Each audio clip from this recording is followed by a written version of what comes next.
वासुदेवाय। ओम नमो भगवते वासुदेवाय। ओम अज्ञानतिमिरान्धस्य ज्ञानाञ्जनशलाकया चक्षुरुन्मिलितं येन तस्मै श्रीगुरवे नमः। श्रीचैतन्यमनोभीष्टं स्थापितं येन भूतले स्वयं रूप करुणामय ददाति स्वपदान्तिकम्।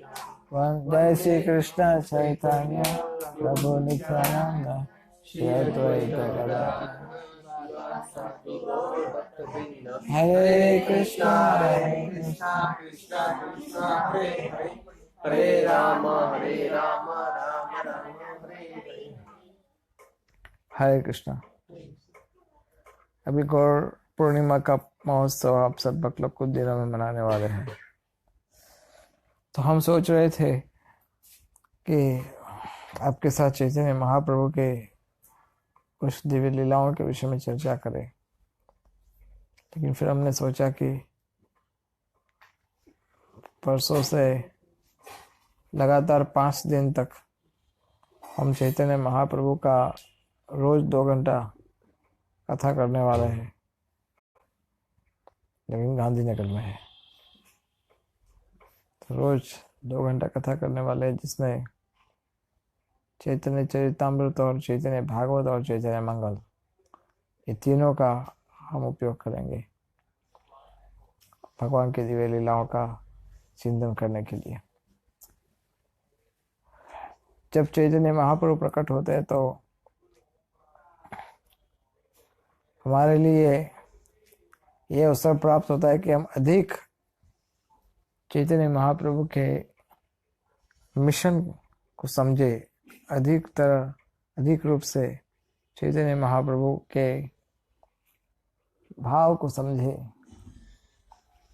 अभी अभी जो वैष्णव सॉन्ग हमने गाए थे, इसमें जीव जागो बड़ा प्रसिद्ध सॉन्ग है। चैतन्य महाप्रभु कहते हैं कि हे जीव जागो, कब तक सोते रहेंगे। वास्तव में हम सब भक्त लोग आधे जगे हुए हैं और आधे सोए हुए हैं, और ध्यान से देखा जाए तो ज्यादातर सोए हुए हैं और थोड़ी बहुत जगे हुए हैं। किस तरह से जगे हुए हैं हम? क्योंकि हमें श्रील प्रभुपाद के साथ कनेक्शन प्राप्त हुआ है। हमें चैतन्य महाप्रभु कौन है ये समझने के लिए अवसर प्राप्त हुआ है, या फिर हम हरिनाम दीक्षा या ब्राह्मण दीक्षा ले चुके हैं या लेने वाले हैं। तो इस तरह से हमारा जागरूक अवस्था शुरू तो हो गया, लेकिन अधिकतर हम निद्रावश रहते हैं। आध्यात्मिक निद्रा जो होती है वो दिखती नहीं है भौतिक दृष्टि से। आध्यात्मिक निद्रा का अर्थ होता है जब कोई भक्त अपने जीवन के लक्ष्य के प्रति गंभीर नहीं होता।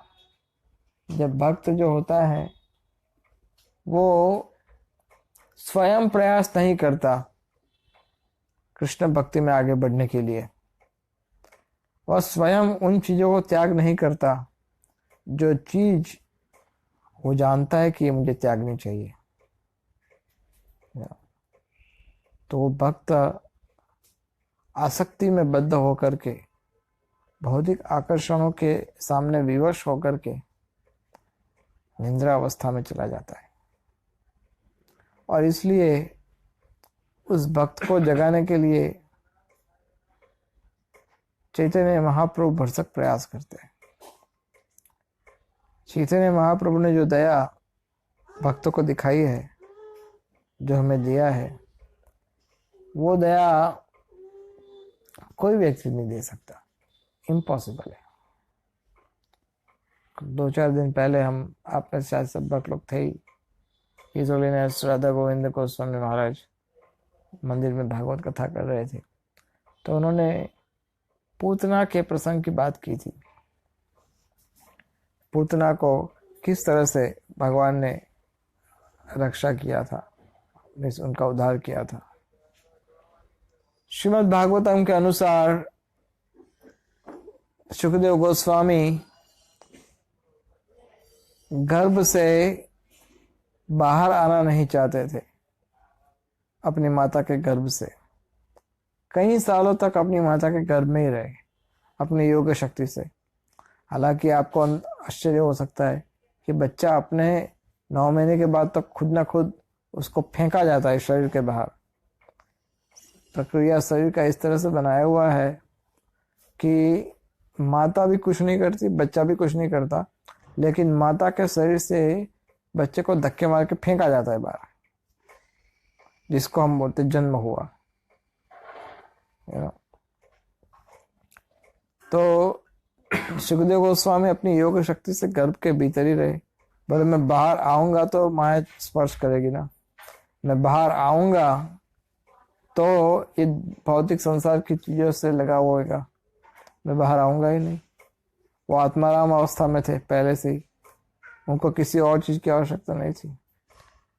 लेकिन श्रीमद् भागवतम के 2 ऐसे श्लोक है जिसको सुना करके सुखदेव गोस्वामी को गर्भ से बाहर निकालने के लिए भगवान ने सजेशन दिया था। उसमें से एक श्लोक जो है जो भगवान की कृपा का महिमा गाता है, और दूसरा श्लोक ये है कि जो भगवान के सौंदर्य का महिमा गाता है। तो भगवान की जो रूप माधुरी है उसको सुन करके सुखदेव गोस्वामी आकर्षित हुए, और दूसरा भगवान की कृपा शक्ति को सुन करके पूतना का उद्धार किया जिस तरह से, वो सुन करके वो खुद आश्चर्यचकित हो गए। इस तरह से उद्धार होता है पूतना का। कैसा उद्धार किया भगवान ने।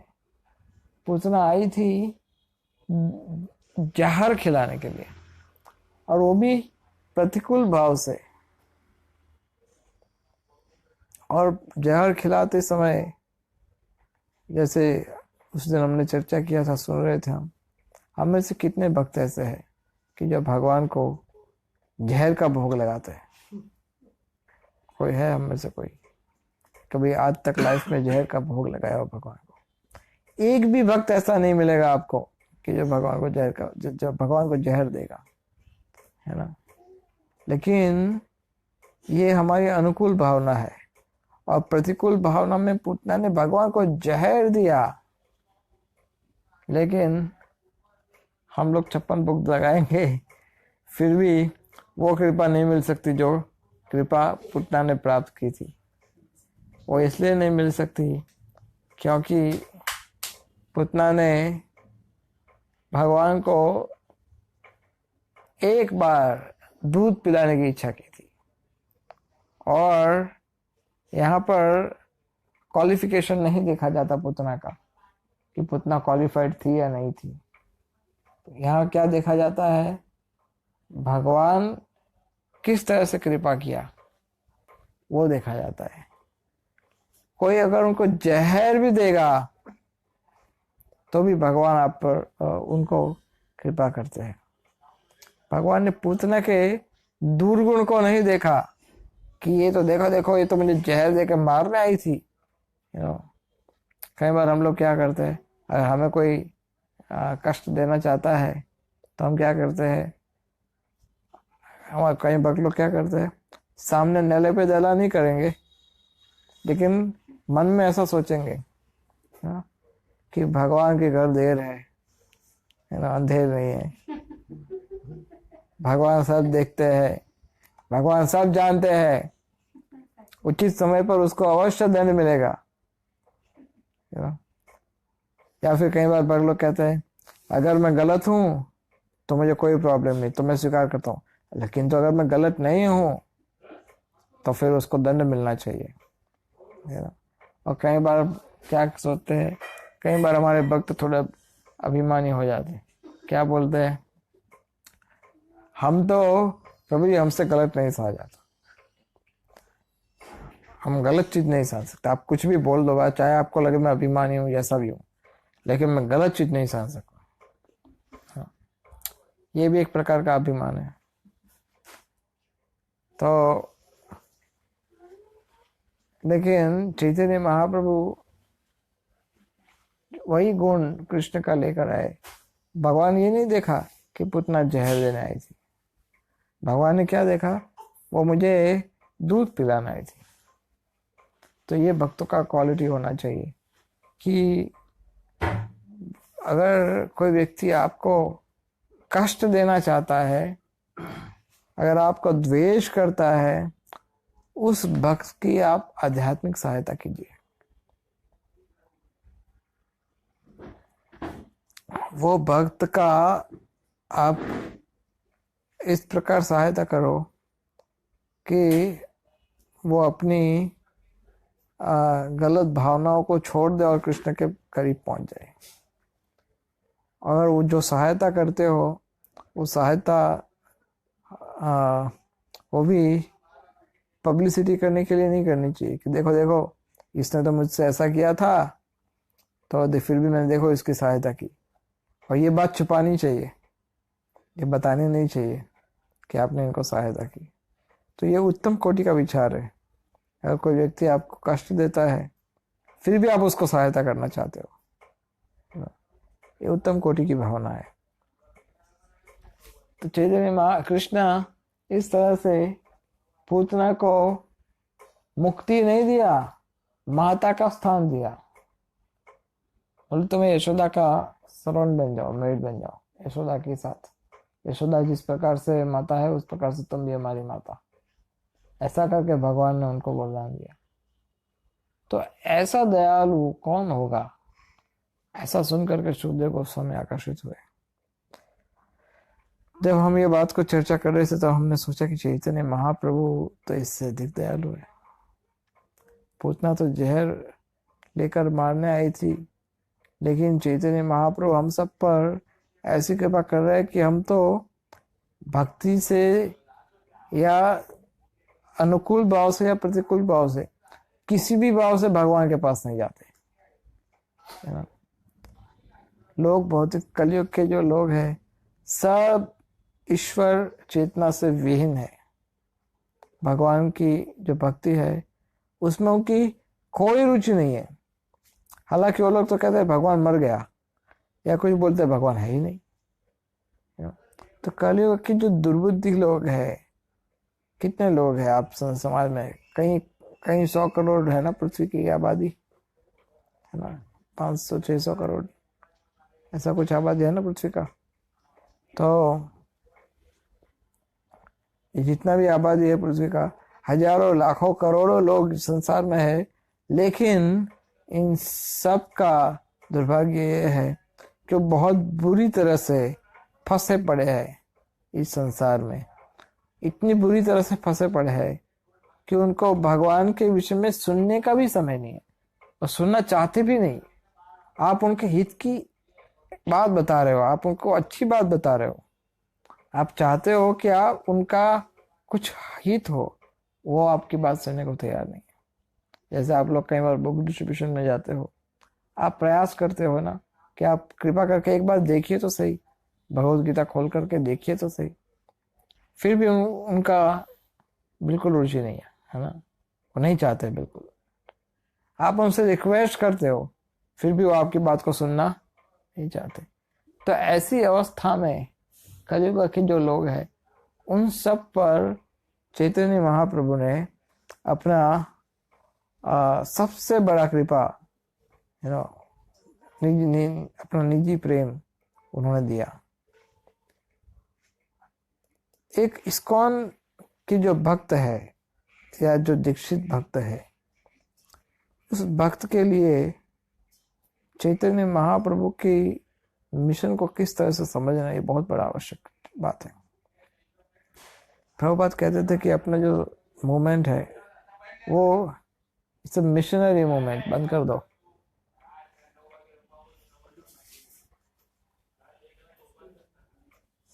ये है आधुनिक समय का प्रॉब्लम। इन लोगों को चैतन्य महाप्रभु की बात बताएंगे तो वो सुनना नहीं चाहते।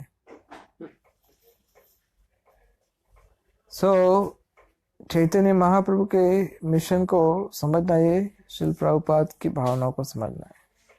हम इस्कॉन संस्था में जुड़ते हैं इस्कॉन भले ही इसका स्थापना कुछ 50 साल पहले हुआ हो, लेकिन ये है कोई नया आंदोलन नहीं है। ये चैतन्य महाप्रभु ने स्थापित किया हुआ आंदोलन है। ये भगवान कृष्ण का आंदोलन है। इसको नामकरण किया है प्रभुपाद जी ने, लेकिन ये कोई नई संस्था नहीं है। ये वही आदेश की पूर्ति हो रही है जो आदेश चैतन्य महाप्रभु ने 500 साल पहले दिया था। और इसलिए जब हम कृष्ण भक्ति में जुड़ते हैं तो हमारा रेवोल्यूशनरी, कुछ मिशनरी स्पिरिट लाइफ में होनी चाहिए। हम केवल खाएंगे पिएंगे, 16 माला जप करेंगे, 4 नियम पालन करेंगे, उठने से अच्छा है, लेकिन उससे अधिक सोचना चाहिए। चैतन्य महाप्रभु जिस उद्देश्य से यहाँ पर प्रकट हुए थे, अगर वो उद्देश्य हम फुलफिल कर पाते हैं तब इस जीवन की सार्थकता है।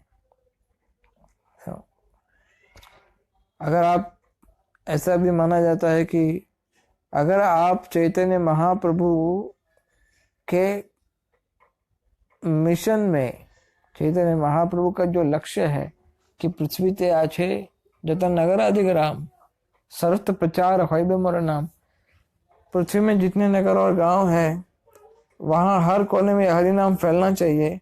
अगर वो कार्य हम में से कोई, आप में से कोई अगर ये कार्य करता है, चाहे आपको लगेगा कि वो बहुत ही तुच्छ है मेरे लिए, कि मैं किसी कोने में जाकर के, किसी अहमदाबाद के किसी कोने में जाकर के हरे कृष्ण कीर्तन किया, आपको लगेगा इसमें कौन सी बड़ी बात है। ऐसे तो पूरे संसार में कीर्तन हो रहा है, तो कौन सी बड़ी बात। लेकिन हम इसको ध्यान से देखें तो हम जो ये हरे कृष्ण मंत्र को लोगों तक पहुंचाते हैं, वहां पर चैतन्य महाप्रभु की लीला में सहाय कर रहे हैं।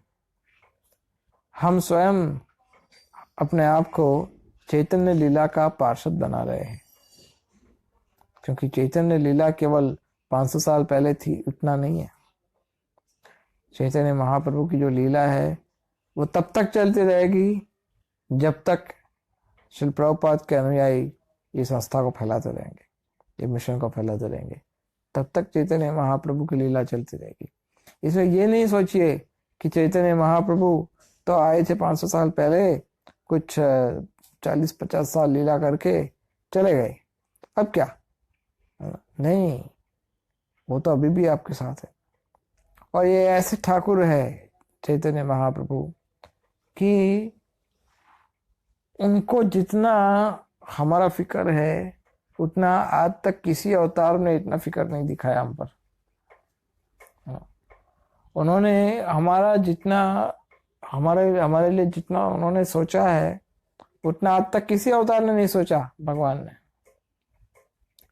ये वो अवतार है चैतन्य महाप्रभु जो केवल यही देखते हैं कि किस तरह से, ये ना कहना प्रकार है ना, जीव को इस भवबंधन से मुक्ति दिया जाए, वो यही सोचता है। और उसके लिए कुछ ये कॉम्प्रोमाइजेस करने पड़े तो वो करने को भी तैयार है।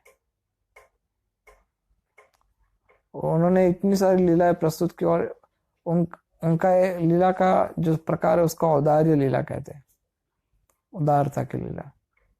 जैसे फॉर एग्जाम्पल चैतन्य महाप्रभु ने ऐसा वरदान दिया था, गंगा जो रिवर है ना, गंगा मायापुर में, ऐसा वरदान दिया था कि गंगा से बहती हुई पवन, गंगा को छू करके जो पवन आएगी, अगर वो पवन आपको छुएगी तभी भी आपको गौर प्रेम प्राप्त हो सकता है। ऐसा वरदान दिया था गंगा को। आप सोचिए मीन्स क्या उनका किस दृष्टि से भगवान सोचते हैं हमारे कल्याण के लिए, किस तरह से जीवों का उद्धार हो सके। आज नवद्वीप में फेस्टिवल चल रहा है मायापुर में, इस्कॉन में हजारों भक्तों इकट्ठे हुए हैं और सब मिलकर के जय सच्चिदानंद गाते हैं। तो इन सब भक्तों का उद्धार निश्चित है, क्योंकि वो सब चैतन्य महाप्रभु का जाने अनजाने में अपराध से या अपराध बिना हरि नाम का उच्चारण कर रहे, उनका गुणगान गा रहे। अब उस समय ये नहीं देखा जाता कि ये भक्त जब अपने देश वापस जाएगा, अपने गांव वापस जाएगा, तब वो किस प्रकार की शैतानी करता है, किस प्रकार के अपराध करता है। ये सब चीज इतना महत्व नहीं रखती जितना महत्व यह है कि आप सच्चिदानंद का गुणगान गा रहे हो, चैतन्य महाप्रभु का गुणगान गा रहे हो। ये है भगवान का स्वभाव, वो आपके दुर्गुणों को नहीं देखते। इसलिए ऐसे दयालु जो भगवान है उनके प्रति हमारा कृपा ग्रहण करने की भावना होनी चाहिए। कृपा देने वाला तो तैयार है, लेकिन कृपा ग्रहण करने वाले लोग तैयार होने चाहिए। अगर भक्त लोग पर कृपा मिलती है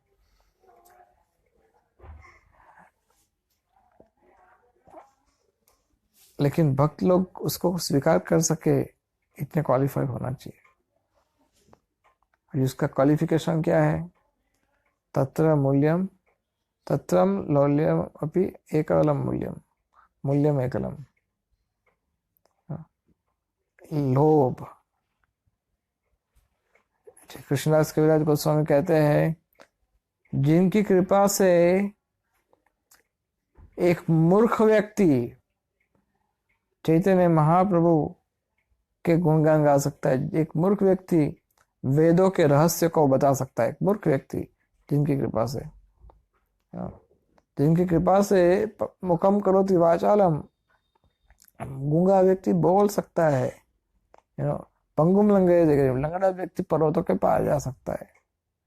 असंभव सारे कार्य संभव हो सकते हैं चैतन्य कृपा से, और चैतन्य की कृपा नहीं हुई तो सारे संभव कार्य भी असंभव हो जाएंगे। इससे ये नहीं सोचिए कि किस पर चैतन्य महाप्रभु की कम कृपा या ज्यादा कृपा होगी। अगर आप चाहोगे तो आपको चैतन्य महाप्रभु की वही कृपा प्राप्त हो सकती है जैसी कृपा श्री प्रभुपाद को प्राप्त हुई थी। आप भी ये कृपा प्राप्त कर सकते हो। आपको लगेगा कि नहीं, वो तो कैसे संभव, वो तो प्रभुपाद थे। लेकिन अगर आप प्रभुपाद के बताए गए मार्ग पर चलोगे तो जो कृपा प्रभुपाद को मिली है, प्रभुपाद चाहेंगे कि उससे अधिक कृपा आपको मिले। प्रभुपाद ये नहीं कहते कि प्रभुपाद क्या कहते थे, बाप क्या चाहता है उनका बेटा सवाया हो, है ना, बेटा जो है वो अधिक कार्य करे। यही कार्य चैतन्य महाप्रभु चाहते तो सारे संसार को भक्त बना सकते थे, लेकिन उन्होंने सारे संसार को भक्त नहीं बनाया। ये कार्य उन्होंने छोड़ दिया उनके भक्तों के लिए। भक्ति सिद्धांत चाहते तो उनके लिए क्या संभव था। भक्ति सिद्धांत सरस्वती इतने स्ट्रांग आचार्य थे कि अगर वो चाहते तो ये पृथ्वी को तो क्या, वो पूरे ब्रह्मांड को एक ही समय में भक्त बना सकते थे। इतने शक्तिशाली थे, सो स्ट्रांग। लेकिन उन्होंने भारत से बाहर भी नहीं किया प्रचार। 1-2 शिष्य को भेजा था उन्होंने विदेश, लेकिन ये कार्य उन्होंने खुद नहीं किया। यह है आचार्यों का स्वभाव। ये कार्य उन्होंने प्रभुपाद के लिए छोड़ दिया, तुम करो ये कार्य। और प्रभुपाद चाहते तो क्या नहीं कर सकते थे। जो व्यक्ति 12 साल में सारे संसार में हजारों लाखों की संख्या में भक्तों को बना सकता है, जो ऐसे ऐसे कार्य कर सकते हैं जो असंभव कार्य है। अगर वो चाहे तो कौन से असंभव कार्य नहीं कर सकते थे। प्रभुपाद ये कर सकते थे, लेकिन फिर भी उन्होंने ये नहीं किया। क्यों नहीं किया? क्योंकि वो चाहते थे कि आगे का कार्य उनके शिष्य। कई बार कोई हम ये भी सोचते होंगे कि ऐसा क्यों हुआ कि श्री प्रभुपाद लगातार 25 साल तक इंडिया में संघर्ष करते रहे और तब तक वो विदेश नहीं गए, और उनके जीवन के अंत समय में कुछ 10-12 साल ही बचे थे, उस समय विदेश गए। कोई भी ये प्रश्न कर सकता है कि अगर भगवान उनसे प्रचार करवाना ही चाहते थे तो उन्होंने जीवन की शुरुआत में क्यों नहीं किया, उन्होंने अंत समय में क्यों किया? क्योंकि यहाँ पर भगवान की अपनी इच्छा काम करती है, और श्री प्रभुपाद की भी स्पेशल कृपा उनके अनुयायियों पर है। प्रभुपाद के जो शिष्य है वो शिष्य को बाकी कार्य सौंपा। अक्सर देखा जाता है कि जो संस्था के संस्थापक आचार्य शरीर छोड़ते हैं तो संस्था धीरे धीरे कॉलप्स हो जाती है। 99% संस्था आप देखेंगे, संस्थापकाचार्य चले जाते हैं, उनके फाउंडर जो होते हैं मर जाते हैं, तो क्या होता है, धीरे धीरे धीरे संस्था में झगड़े, वो तो कलयुग का लक्षण है। संस्था के नियम टूट जाते हैं, कॉलप्स हो जाते हैं, सब बहुत कुछ होता है। लेकिन श्री प्रभुपाद का जो संस्था है वो प्रभुपाद का अपना थोड़ी ना है। प्रभुपाद का जो आंदोलन है वो प्रभुपाद का अपना थोड़ी है, वो तो स्वयं भगवान का है। और ये भगवान के निष्कपट शक्ति प्रदत्त पार्षद है श्री प्रभुपाद। इसलिए उनकी जो संस्था है उन्होंने जो बनाई वो 50 साल में कई गुना ज्यादा बढ़ गई और अभी भी बढ़ रही है, इतनी तेजी से बढ़ रही है। जैसे आपके अहमदाबाद का जो स्थान है बुक डिस्ट्रीब्यूशन मैराथन में, वो म्यूजियम टेम्पल जो है मध्यम कक्षा का मंदिर, उसमें इस साल अहमदाबाद का स्थान जो है वो नंबर 1 आया पूरे विश्व में। अभी तक दूसरे स्थान या तीसरे स्थान पे होता था। इस साल हम अहमदाबाद के भक्तों ने नंबर 1 स्थान प्राप्त किया मध्यम। और जो टॉप 5 टेम्पल, टॉप 10 टेम्पल है, उसमें चौथा या 5वां स्थान पूरे विश्व में प्राप्त किया।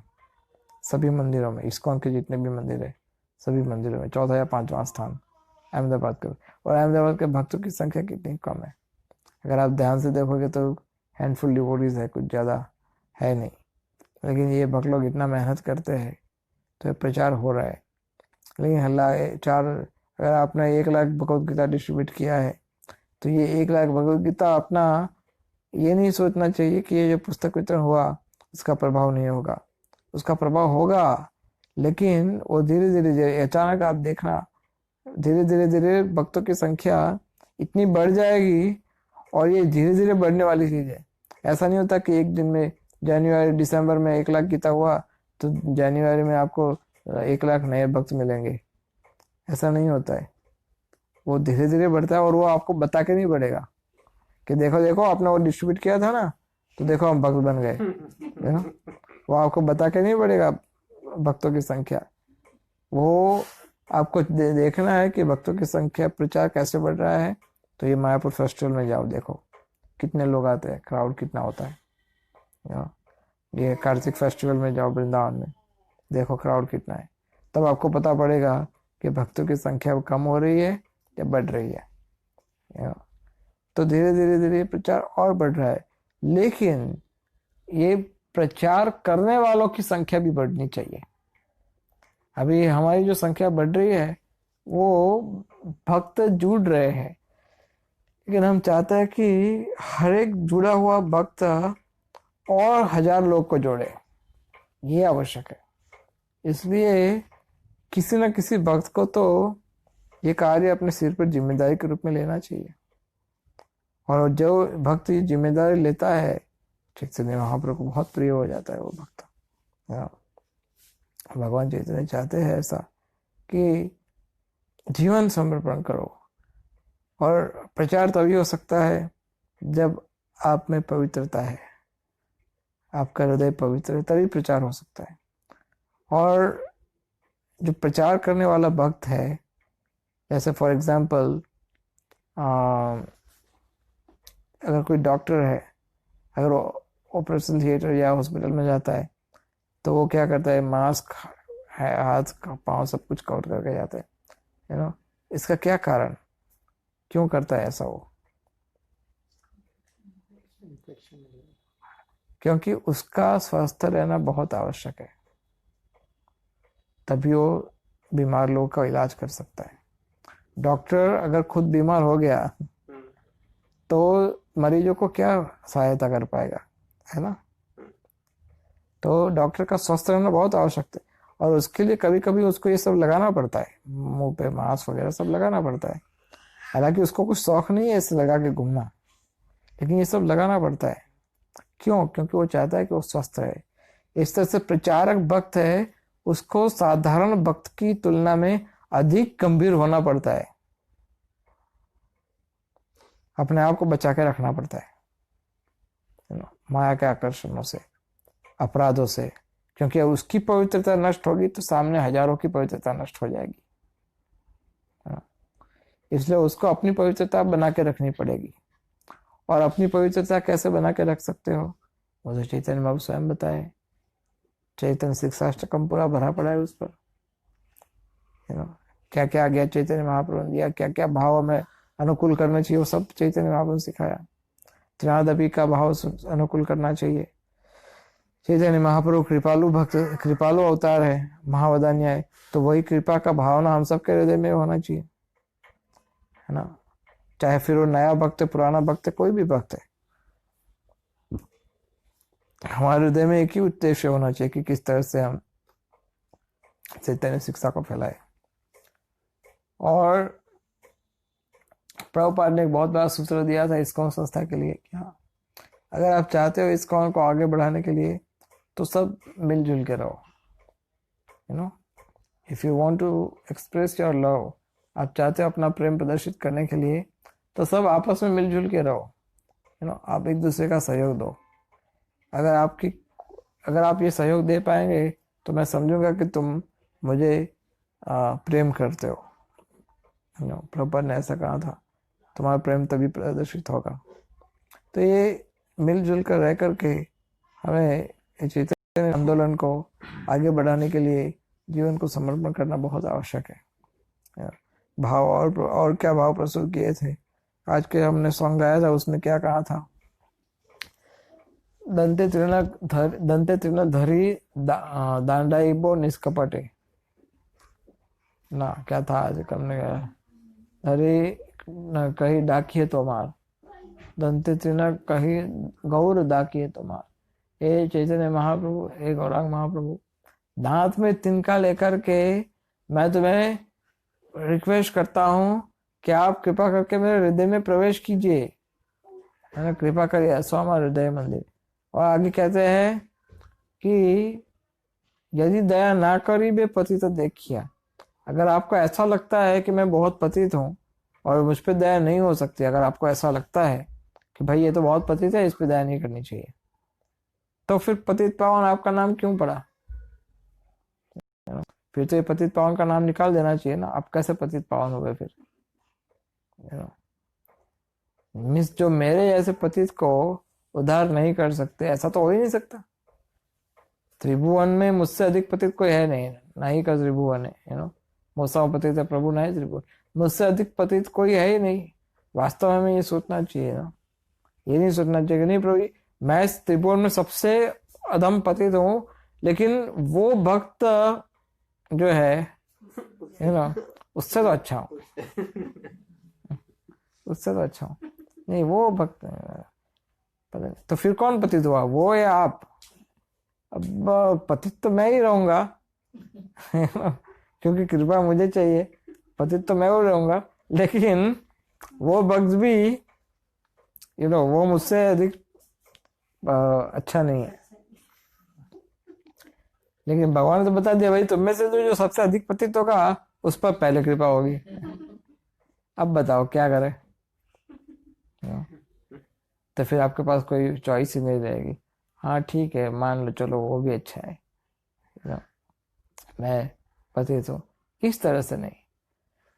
हृदय से हमें अपने आप को बताना चाहिए कि नहीं, मैं सही में मैं बहुत पतित हूँ, कोई भी भक्त मुझसे अच्छा नहीं, बुरा नहीं हो सकता।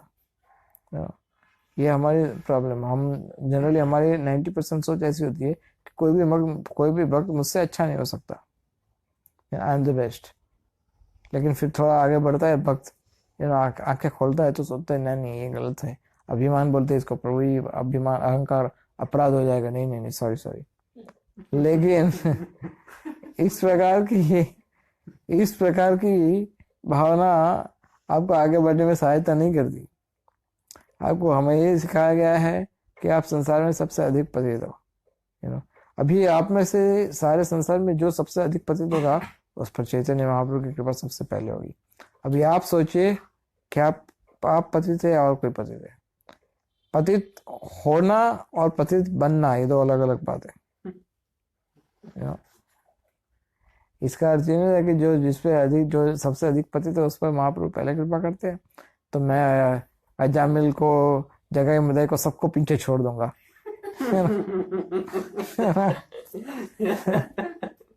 सब प्रकार के पाप, मैं इतने पाप करूंगा, कि भगवान को मुझ पर कृपा करनी चाहिए। मैं सबसे पतित, तो पतित बनने की आवश्यकता नहीं, तुम पतित ऑलरेडी हो। यू नो एक वक्त गए थे हमारे गुरु जी के पास, बोले गुरु महाराज मैं बहुत पतित हूँ। तो गुरु महाराज बोले ठीक है, कुछ बोले नहीं। तो दूसरी बार थोड़ी देर के बाद गुरु महाराज मैं बहुत अधम हूँ, इतना नीच हूँ, ये हूँ। कुछ जवाब नहीं दिया। और तीसरी बार फिर से बोला गुरु महाराज मैं बहुत पतित हूँ, तुच्छ हूँ, पापी हूँ, नीच हूँ। गुरु महाराज ने उसको बोले हाँ तो पता है, कितनी बार बताओगे, मुझे पता है। तो यही हमारी भावना है कि भगवान जानते हैं कि हम पतित हैं, गुरु जानते हैं कि हम पतित हैं, उसमें कोई बताने वाली बात नहीं है। वो पहले से ही जान चुके हैं कि हम पतित हैं। वो जानते हैं कि हमारा हृदय जो है वो भगवान के बदले माया से आकर्षित ज्यादा है। भगवान जानते हैं, गुरु भी जानते हैं, वैष्णव लोग भी जानते हैं, भक्त लोग भी जानते हैं, लेकिन उनका काम है ट्रीटमेंट करना। आपको बार बार मिरर नहीं दिखाएंगे, देख तू इतना पतित, तू इतना पतित, बार बार मिरर नहीं दिखाएंगे। उनका काम है आपको हेल्प करना, उनका काम है आपको दवाई देना। तो इसलिए हमें इस भावना को अनुकूल करने का प्रयास करना चाहिए, सीखना चाहिए किस तरह से मैं अच्छा भक्त बन पाऊँ, किस तरह से मैं पवित्र भक्त बन पाऊँ, ताकि अन्य भक्तों को भी मैं चैतन्य महाप्रभु का संदेश दे सकता हूँ। क्योंकि वास्तव में देखा जाए तो आपके अपने जीवन में आपका सबसे बड़ा मित्र कौन है? महाप्रभु बोलते हैं तुम्हारे लइते हमें होइनु अवतार। मुझे कोई अवतार लेने का शौक नहीं था, भगवान बताते हैं। मुझे कोई ऐसा कुछ था ही नहीं कि मुझे आना पड़े, ऐसा कोई रीजन ही नहीं था। वो तो तुम्हारे लिए तो मैं प्रकट हुआ, तुम्हारे जीव मैं तुम्हारे लिए अवतार लेके आया। आमे बिना बंधु और क्या है तुम्हार, मेरे बिना तुम्हारा और कौन बंधु है? और तुम मुझे ही मेरी बात नहीं सुनना चाहते। मैं तुम्हें इतना हेल्प करना चाहता हूँ, मैं तुम्हें इतनी सहायता करना चाहता हूँ, मैं तुम्हें सुख देना चाहता हूँ, तो और तुम दुख की ओर भाग रहे हो। मैं तुम्हें अमृत देना चाहता हूँ और तुम विष की ओर भाग रहे हो। मैं तुम्हें सहायता करना चाहता हूँ, मैं तुम्हें प्रेम दे रहा हूँ। दोनों हाथ उठाकर भगवान बताए आओ मेरे पास। क्यों जा रहे हो मुझसे दूर, आओ मेरे पास। Why you want to go away? फिर भी हम चाहते नहीं, हाँ हमें शायद इससे अधिक कृपा मिल, इससे अधिक सुख मिल सकता है। तो इसलिए भगवान कहता है कि आमी मेरा बंधु और क्या है तुम्हारा, मेरे बिना तुम्हारा और कौन है मित्र? कोई मित्र है, कोई बंधु है? नहीं है। अगर तुम मानते हो या नहीं मानते हो, लेकिन वास्तविकता यही है। तो इसलिए हमें भक्तों को गंभीर भक्त बन करके एक ही उद्देश्य के साथ जीवन को जीना चाहिए। क्या? किस तरह से चैतन्य महाप्रभु का संदेश सब तक, सब जगह पहुंचे, किस तरह से प्रभुपाद की इच्छा जो है वो पूरी हो। बस यही उद्देश्य। फिर आप देखो आपका जीवन बड़ा सुखमय हो जाएगा, बड़ा आनंदित हो जाए, क्योंकि आपकी और कोई झंझट है ही नहीं लाइफ में। कौन क्या सोचता है, ये आपका जो so called social environment devotees के बीच में आ जाता है, और उसमें फिर मूल उद्देश्य गुम हो जाता है कई बार। तो मूल उद्देश्य गुम हो जाने से आपका जीवन कृष्ण भक्ति में भी दुखी हो जाता है। लेकिन कृष्ण भक्ति वाला जीवन दुखी होना ही नहीं चाहिए, वो तो सुख में चाहिए। तो इसलिए हमें उद्देश्य को पकड़ के रखो और उसके लिए जीवन को समर्पित करो। बाकी जो आता है जाता है वो उससे हमारा कोई लेना देना नहीं। हमारा काम है उद्देश्य पूर्ति हो बस। So stop here. कोई प्रश्न हो तो बताइए। मुझे आपने बोला कि भगवान बहुत दयालु है, हमारे सभी जो अपराध भी क्षमा कर सकते हैं। तो धाम में कर सकते हैं या हम उनको कहीं पे भी हम हमारा अपराध? चैतन्य महाप्रभु केवल एक ही चीज बताई कि किसी वैष्णव का अपराध मत करो, और कोई भी अपराध क्षमा हो। वो सारी इंपॉर्टेंट नहीं है इतने। वैष्णव का अपराध मत करो, ये बड़ा भारी अपराध है। इसका अर्थ ये नहीं कि बाकी से अपराध का महत्व नहीं है। अपराध तो सभी है, लेकिन वो सारे अपराध इतने भारी नहीं जितना वैष्णव अपराध भारी है।